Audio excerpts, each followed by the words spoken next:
Welcome to Candy Bomber, the channel of human affairs, past, present, and future. If you'd like to subscribe, if you find this interesting, that would be great. And if you found this entertaining, please like the video. That would also be great. Today, we are going to discuss barbarians at the gate and can Russia be civilized? Shall we find out? Where does the modern term civilization come from? A seemingly innocent word, civilization.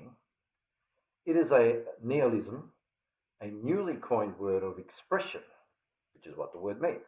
First coined academically in the modern age by Victor Riquetti, Marquis de Marabout, or Marabal, one of the founding philosophers of political economics. In his famous work of 1756, The Friends of Man, or Treatise on Population, he uses the word civilization 3 times.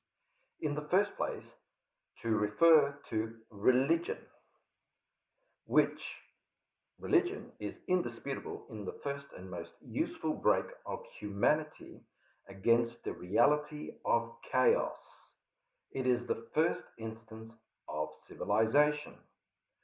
On the other 2 occasions, civilization is used in opposition to barbarism, arising in part to European colonial policy in America of France, at this time before the great colonial loss of New France.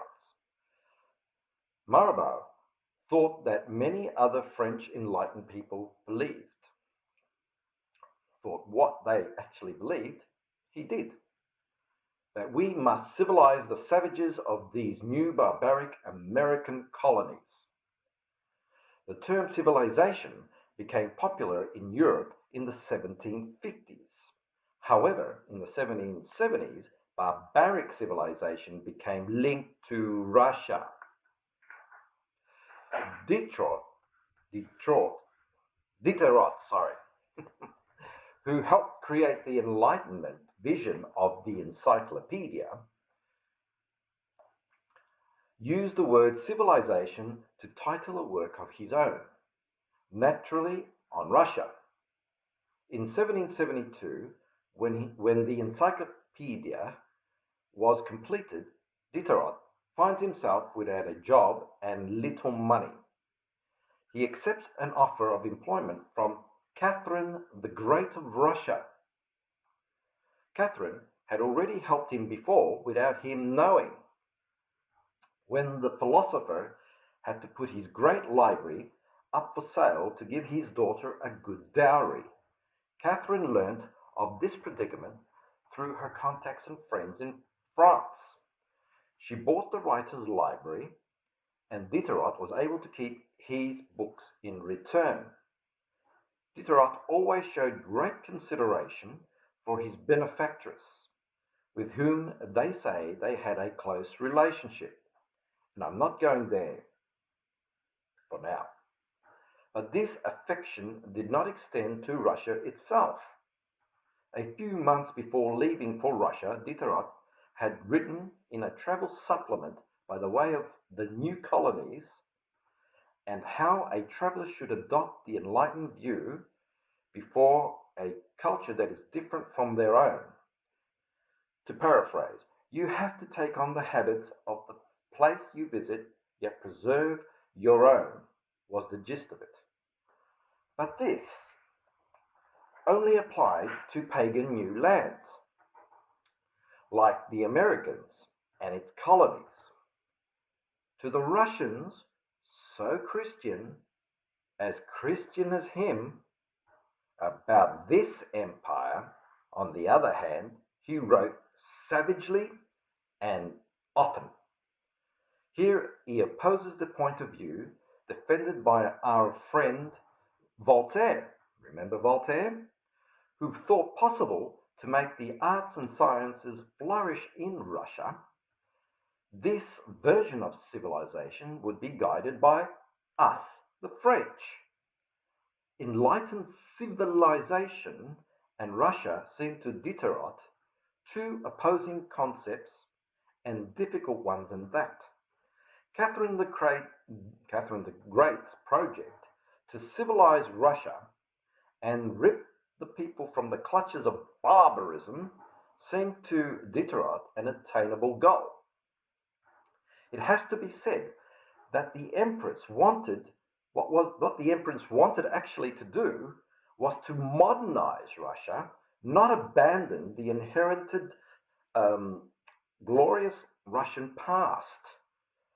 Diderot, as he understands it, is that civilization is ultimately the result of a slow evolution.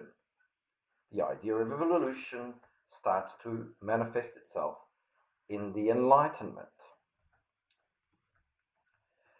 That you have to go through a series of stages that are necessary. This process has been verified only in Western Europe at this time, and it is the most perfect manifestation, as we have actually discussed, in France. An attempt to speed it up or provoke it artificially is doomed to failure. Intellectual modesty here is conspicuous by its absence.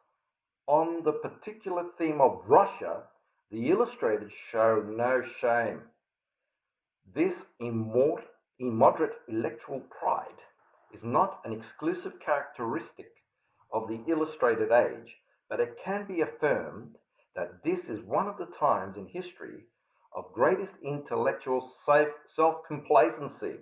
Gee, what other time could that be now, maybe? I don't. Source of the most ridiculous. Voltaire is not shy in his essay on customs. He presents the wealth and wisdom of Europe as a whole, from St. Petersburg to Madrid.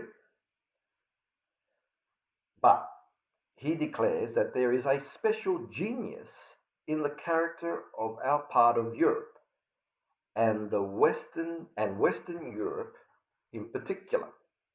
The question remains, is it possible or not to civilize Russia? Naturally, it is assumed that these Christians are not civilized. On this particular question, Diderot and Voltaire are in vociferous agreement. What is being discussed is whether it is possible to civilize them or not into the future, or rather we, who are at the zenith in the science of civilization, if we can civilize them. We. Okay. This obsession with Russia is uniquely French at that time. In the 18th century, there is no doubt. We've discussed this. Doesn't it happen in other countries? Well, yes. Does this mean that Russia is now of interest in all those countries who participated in the 7 Years' War? Yes, of course it is. But not in this way. This fixed idea with the empires existing and emerging is part only of the French illustration and affects all empires in their view. If these empires are new, like Russia, they are uncivilized because they're on the frontier lands, or so they seem to understand it that way. If they are older, like Spain, which is the contemporary enduring empire of the time, they are corrupted, degraded, and backwards. And if they are the seeds or germination of a new emerging continental colossus, potentially like the United States, they will quickly degenerate into savage chaos without without the French at the tiller, or at least their ideas and academic leadership. Remember that from the Treaty of Paris in 1763, the neologism, let's go back to that word, that usage of that word, civilization, is frequently used by the economist Nicolas Badeau in the article The Political World, which naturally deals with Russia, and this will be one of the main reasons for its wide dissemination. The use of the terms civilization, that Diderot and Badeau or Badu makes about Russia become one of the fundamental philosophical political concepts of the Enlightenment. Soon it will be imported into intellectual usage of other languages like German and English. Badau's article was read by Voltaire and had a substantial influence on his later writings.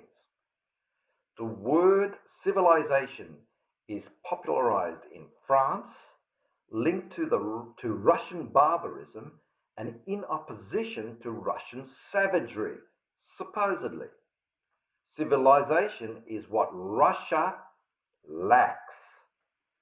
When these French works use this concept of civilization, so successfully expanded throughout Europe, either directly or through translation, they will take with them the image of its counterpoint, the barbaric and savage Russian.